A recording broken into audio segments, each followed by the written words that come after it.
afrika oo ay markaa oo wadaag yihiin wadamada bariga kula yaala sida Kenya iyo waliba Ethiopia oo kale taasina waxa ay keentay in dadkaas ay ahaadaan dad daris muddo dheer dalka Soomaaliya oo Soomaaliya ka sokow wadamada dariska la Soomaaliya ayaa ku dhaqan taas oo taariikh ahaan ay yihiin dad ka soo jeeda facil afac laakiin marka la fiiriyo xilligii la kala qaybinayay Afrika ee gumeystihii Europe ay kala qaybinayeen ay noqotay qaybta Soomaaliya ee marka la fiiriyo gobonimada qaadatay dhinaca waqooyi iyo koonfureed ka sokow in qaybta waqooyi bari ee Kenya ay dhinaca Kenya noqotay taasna ay ka dhigeen gumeystayaashu sida Ethiopia marka la fiiriyo kalinka shanaad amaba dawlad deegaanka halka la yiraahdo ay tahay meel ay dad Soomaaliyeed degan yihiin oo iyada lafteeda ee gumeystuhu uu ka shaqeeyay in caynkaasi ay noqoto ayadoo haddaba ay sidaasi ahayd ayaa xorriyadda ay Soomaaliya qaadatay 1900 iyo waliba 60kii 3 sano kadib 1963 ayaa Kenya iyaduna ay xorriyaddeeda qaadatay iyadoo labaduba ay ka qaateen isku gumeysto oo ah ka wax kala qaybiyaha gumeystaha Ingiriiska wixii markaa ka dambeeyay marka la fiiriyo sida loo wada noolaa waxay ahayd darisnimo iyo in markaas tabashaba ha jirtee mar walba xukuumadihii kala duwanaa iyo madaxweynayaashii kala duwanaa ee labada dhinac soo maray ahaayeen kuwa mar walba ka xaali jiray xaaladdu sida ay tahay iyo arrimuhu sida ay yihiin marka daba la fiiriyo amuurta ugu dambeysay oo raadkeedu uu muuqdaa waxay tahay arrinta dhalisay muranka dhinaca badda ee dhinaca Soomaaliya iyo waliba dhinaca Kenya Soomaaliya dhulkeeda bariga ka sokow bad dheer ayay leedahay oo ah midda badweynta Hindiya marka la fiiriyo oo ay wadamo badan ay la wadaagto sidaasi oo kale oo badda Ilaahay uu ku manaystay laakiin waxaad moodaa wax jeclaysiin iyo hanqaltaag inuu jiray marka la fiiriyo dhinaca Kenya iyo ku qabso ku qadimaysida waxa ay Soomaalidu u yaqaanaan dawladda Kenya markii ay sheegatay inay dhul biyaah oo Soomaaliya ay leedahay uu yahay dhulkeedii ayadoo markaa qiil ka dhigatay dad Soomaaliyeed inay xilliyada kamida u saxiixeen ayaa waxa arinta ka biyo diiday dawladihii federaalka ee dalka ka jiray xilliyadii ugu dambeeyay taasi waxa ay keentay in dacwad loo gudbiyo maxkamadda caalamiga ah oo macnaheedu uu yahay Soomaaliya inay sheeganayso in lagu gardarooday dhinacii biyaha loona hanqaltaagay dacwadaasi marxalado kala duwan ayay soo martay welina waa ay socotaa laakiin waxay u muuqataa iminka mid gabagaba ah oo macnaha ku socon karta in Soomaaliya waxeedii oo cad ay hesho sidii awalba ay u lahayd iyadoo aanay haba yaraatee wax mugdiye ku jirin dawladda Kenya waxa ay ku dadaashay dhowr jeer in xal mastuur lagu dhameeyo laakiin arinta dawladda Soomaaliyeed way ka biyo diiday oo waxay u arkaysay wax xal mastuur la yiraahdo inaanay jirin ee sharciga caalamiga iyo qawaaniinta lagu kala baxo si marka ay u noqoto mugdi wax lagu qaybsadaa inaysan meesha oolin Kenya waxa ay sheeganaysaa dad Soomaaliyeed oo xilal hayay xilligaas inay xal mastuurka la sameeyeen laakiin arintaasi ma noqon mid ay dawladaha jiraahi ay dhag u taageen ee go'aamadoodii ay qaateen ayagoo dalkooda iyo dadkooda horumarinaya ilaa ilaaliyana ay tahay dhulka Soomaaliyeed xagga bariga iyo xagga badda intaba shir ayaa ka dhacay magaalada London 7 bishan shirkaas waxa uu dhaxmaray shirkad lagu magacaabo Spectrum iyo dawladda Soomaaliyeed xubno ka socday shirka ujeedkiisa ugu weyn wuxuu ahaa isxog waraysi taa macnaheedu yahay xaalku waa sidee xagee bay wax marayaan dhulka dahan ee Soomaaliya waa halkee sidee xaalku yahay laakiin waxa aad moodaa shirka isaga ah qoliyo badan oo Soomaaliya iyo kuwa kale oo ajnabi ah inay dhibsadeen kuwa Soomaalida ka sokow kuwa ajnabiga ee dhibsaday waa laba qaybood sida muuqata qayb waxa ay tahay qayb isu aragtay inay biyaha wax ku leedahay sida Kenya oo kale iyo qayb kale oo ay dhici karto inay Kenya iyo wadamo kale oo lamida ay ka dambeyn karaan oo aqoonyo ayagu lacag haysta oo laftooda u hanqal taagaya dhulka barwaaqada ee Soomaaliyeed laakiin ay u muuqato inaanay suurtagal horena ugu noqon ayna u noqon doonin laakiin waa qoliyo lacag la wareegaya laakiin iyagu isqarinaya oo dawlado aan jeclayn in Soomaaliya khayraadkeeda iyo barwaaqadeedu ay soo baxaan sida kuwooduba ay u soo baxeen dawladda Kenya waxyaabaha ay ku andacoonaysa qoraalkan ugu dambeeya waxa kamid ah in shirka London lagu soo qaaday dhulkaas biyaha oo ay sheegatay laakiin dhinaca dawladda Soomaaliyeed marka la fiiriyo waxa iska cad inay jirto in haba yaraatee dhulka laga hadlay isxog waraysigaba dhulka biyaha ee go'aankiisu uu ku maqan yahay xagga Hague aanu ku jirin haba yaraatee laakiin waxay u muuqatay dawladda Kenya dhinaceeda inuu damac jiray dawladda Kenya waxa ay sheegtay inay safiirka Soomaaliya u fadhiyo magaalada Nairobi ay ku wargelisay in arintaas jawaab laga siiyo laakiin arrimahaasba intaan la gaarin iyo jawaabta ayay safiirka Soomaaliyeed u sheegeen inuu dalkooda ka baxo koodiina ay u yeerteen taa oo macnaheedu yahay arrin loo arko marka la fiiriyo dhinaca Soomaaliya mid lagu degdegay oo diblomaasiyadda aan waafaqsanayn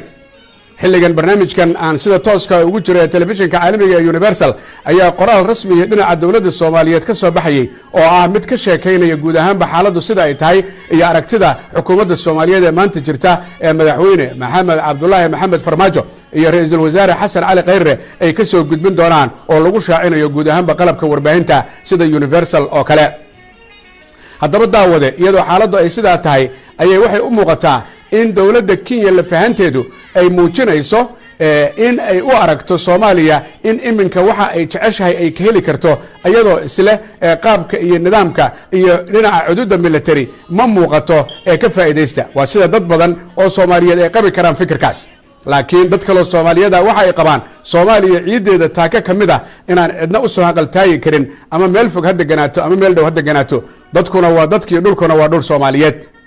waxa hadaba aad fikirkaaga fayow ka dhiiba kartaa sheekadan iyada ee cusub ee dhinaca Kenya iyo biyaha ee Soomaaliya ay iska lahayd ee Kenya ay sheegatay iyo xaalku sida uu yahay iyo iyadoo qul dareynaysa ama u aragta go'aanka soo socday caalamiga ah inuu yahay midaan iyada u roonayn dhagaheeda ama inta iyada la damacsan inay waxesho laakiin dadka Soomaaliyeed ay yihiin dad Soomaaliyeed laga marmaan tahay hantidooda gudaha iyo tadabadaba inay ilaashadaan. Soomaali badan ayaa ku dhaqan dalka Kenya oo isugu jira qoliyo fac ka fac iyagu joogay oo halkaa ku dhashay wax ku bartay ka shaqeeyay ganacsina ka samaystay. waxaa jira kuwo kale oo u qaxay dalka Soomaaliya ka qaxay dagaaladii laakiin maanta aan ahayn intooda badan qaxooti ah dad wax qabsaday oo iyagu dhaqaale fiican ku haysta dalka Kenya xorriyadna u leh hantidooda iyo xoolahooda halka ay doonaan inay la tagaan. kaas jooga Kenya ee isagu muwaadinka ee xaq u leh inuu noolaado maxaa la gudban kan jooga gudaha Soomaaliya maxaa la gudban haddii la sheegto dhulkaagii taaka kamid ah maxaa adiga kula gudban. Soomaaliya maadaama ay marxalado kala duwan soo martay dawladdii dhexe intii ay jirtay ee aanay burburin 1991 hanqal taag ma jirin cid walba danaheeda ayay ku maqnayd laakiin waxa ay muuqata in wadamada qaar ay isiraahdeen kuwa meel dhow degan iyo kuwa meel fog deganba waa laga faa'iideysan karaa dalka Soomaaliya inta iyagu isku maqan yihiin ee ka faa'iideysta. maxaa yeelay barnaamij hore ayaa jiro halka aan ka sii daayay oo ahaa isku maqanta lagu maqan yahay oo ah dadka Soomaaliyeed oo isku maqan oo iyaga laftoodana lagu maqan yahay laakiin waxay u muuqataa 2019 inaan arrintaasi muuqanin oo dadka Soomaaliyeed ay u muuqdaan kuwa iyagu hadday isku maqnaayeen haddana ilaashan kara hantidooda gudaha iyo tabadabada intaba. fikirkaaga fayow ka dhiibo adigoo ah shakhsiga Soomaaliyeed ee ku nool dacallada adduunka sidaad u aragtid oo hanqaltaaga baddaada iyo biyahaaga iyo xoolahaaga iyo barwaaqadaada haddaad tahay qof Soomaaliyeed iyo deegaanada Soomaaliyeed. telefonka ugu horeeya ayaan jeclahay inaan markan soo qabto. Assalaamu calaykum waraxmatullahi wabarakaatuh. halo assalaamu calaykum.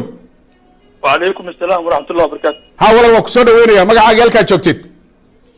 وأبوكر شاكاي وحنا جوجا سويدن عقبني. Abuukar Sheekaay waa la socotaa xaaladda Kenya ka waran arrintaas sidaad u aragtaa. أرتا عقبنيجو وحنا مرة روما جعلنا مدحوينها مدن فرماجو يا رئيس الوزراء خيره يو ضمان وزير هذا أدي هذا روما جعلنا إلا حتى ما دام دق أي نسوبنين أي كفكريان أي كشريان لكن أنا كرأيي يدد بدن وحي إلى قواعد حتى فرصتي رئيسه وحن أنا كجعل الله إن عن لو دقين جواب دق عن لستين إن عن ضد كاس هذا الحن لو جوابين أيضا أي جيران سيابة فربضن أو دباتين فربضن حق وده أنا يوم أنت وحأكل الداستان نهاي خاب خبي ما إذا مجرو أو لقى معمولو حل من لقى معمولو مجرو إذا كنا مجرو سكحرنا شو أنا ما تقبنو حبيراتي مجرتو وحكلو جرا جناحسي فربضن يمال فربضن يحنتي فربضن أيام نيروبي نقطال إذا كنا واحد جرتو ضد فربضن أو شعبه oo qaxooti ah oo Soomaaliyeed oo ayaa naga jooga sidoo kale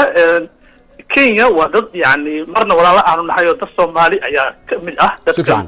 la degan marka waxaa la rabaa in aanu ka fikirno in aan u deeno maxkamadda Hague in aanu si hoos-hoosi aanu ugu jawaabno warqad gar inta soo saarno aanu dhahayno kaliya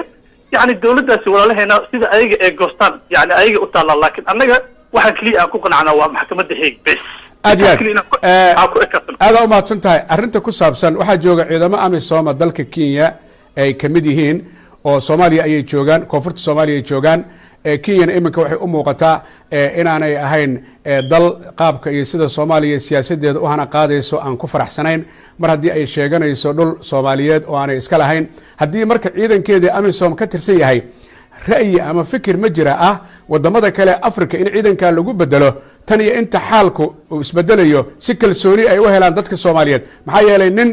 safiirkaagii bax yiri kiisiina u yartay inuu dalkaaga yiraahdo amaankiisan ka qayb qaadanaya arrintaas macquul bay kula tahay cagbudiga runtii horta midaas mid aan rabaa inaan ka dhaho taas horta waqti fara badan ay qaadanaysaa in aanu dhaan hadda ciidanka booska aan kusoo wareejino ayaga laftirkoodana ciidan ma ahan si sahal micnaha ma ahan in lagu rari karo oo waqti dheer ayay qaadanaysaa laakiin ayaga dantooda ugu jirta ayaga laftirkooda in ay soo galeen Soomaaliya laakiin qaab diblomaasiyeed oo deganaansho ah in dadkaasi loola xaaltamo oo madaxweyne Farmaajo uu يعني سي هوسوسي ومدحوينه وهوري والحريرو يعني تاسو إن يعني لو خنعي بس ورانغا دد دريسان نحاي بدني سومها لبدين waxa isku haystanaha dibata malahan dadna kala garsaara baa jiro beesha caalamka baa jirto waxa soo go'aamiyaan annaguna waa qaadanayna adigana qaado aad baa u mahadsan tahay adigoo Sweden jooga oo barnaamijka igala qayb galay laynka kale ee telefoonka assalaamu calaykum waraxmatullahi wabarakaatuh السلام عليكم هل كان نقل سعودان وتلفزيون